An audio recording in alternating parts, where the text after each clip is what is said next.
रोज की दो चाय और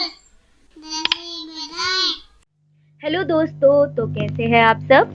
तो आज हम करने जा रहे हैं एक नया कार्यकलाप जो कि लिया गया है आपकी पुस्तक रिमझिम कक्षा 3 एनसीईआरटी के पाठ जब मुझको सांप ने काटा से। जी हाँ, तो चलिए खोलिए अपनी पुस्तक रिमझिम कक्षा 3 और निकालिए पृष्ठ संख्या 109। जी हाँ, निकालिए पृष्ठ संख्या 109। तो यह है वह कार्यकलाप जो हमें आज करना है। अब करने से पहले हम क्या करेंगे? जी हाँ, हम पढ़ेंगे कि हमें इसमें करना क्या है। क्या समझे? नीचे लिखे वाक्यों का मतलब बताओ।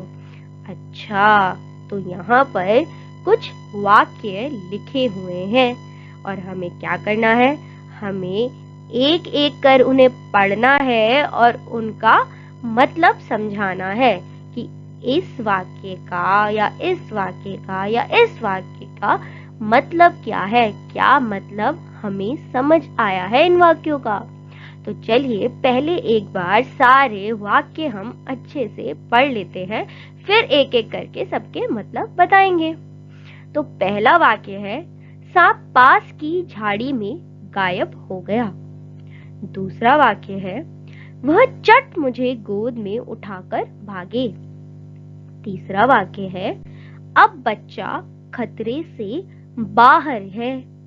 और आखिरी वाक्य है, नाना ने उसके लिए बहुत सी चीजें भेंट में भेजी। क्या है आखिरी वाक्य? नाना ने उसके लिए बहुत सी चीजें भेंट में भेजी। तो चलिए अब शुरू करते हैं और पढ़ते हैं पहला वाक्य। पहला वाक्य, सांप पास की झाड़ी में गायब हो गया। तो सांप का मतलब तो हमें पता है, पास की झाड़ी, कोई झाड़ी पास में रही होगी, वह बोल रहे हैं। में गायब हो गया। अब सांप गायब कैसे हो गया? कोई ताकत थी उसके पास, जादुई शक्ति, जिससे वह गायब हो गया, या फिर कैसे गायब हो गया सांप? या इस वाक्य का मतलब कुछ और बनता है।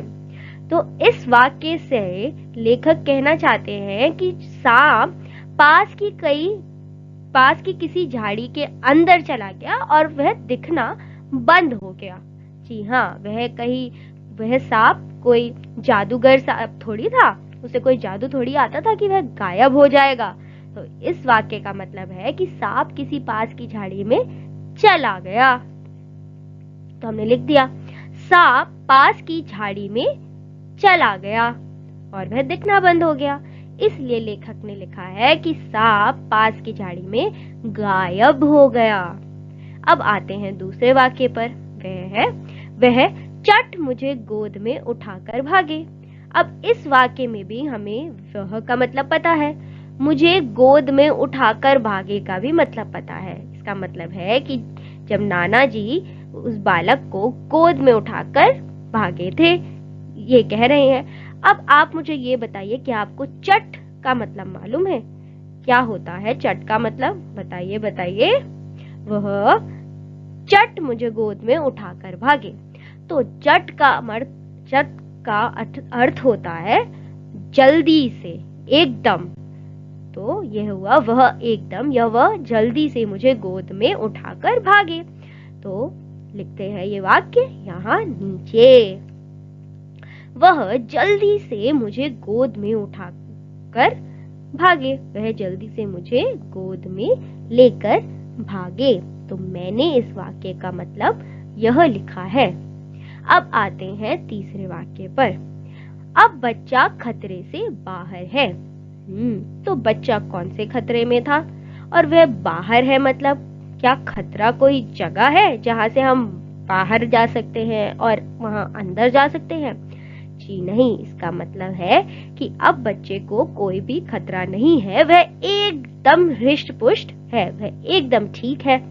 तो लिखते हैं इसका मतलब, अब बच्चा ठीक है, उसे कोई खतरा नहीं है। यह है इस वाक्य का मतलब। अब बच्चा ठीक है, उसे कोई खतरा नहीं है। आते हैं आखिरी वाक्य पर। नाना ने उसके लिए बहुत सी चीजें भेंट में भेजी।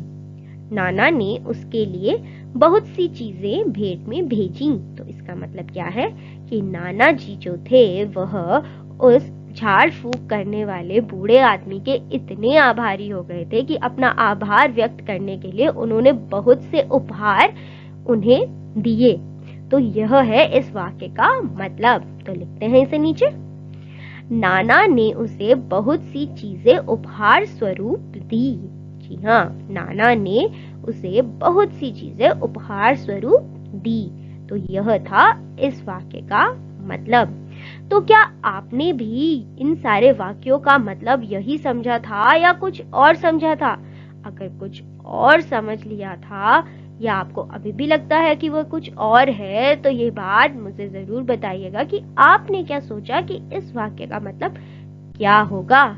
ठीक है, तो चलिए मिलते हैं अगली बार एक नई कविता, कार्यकलाप या फिर कहानी लेकर।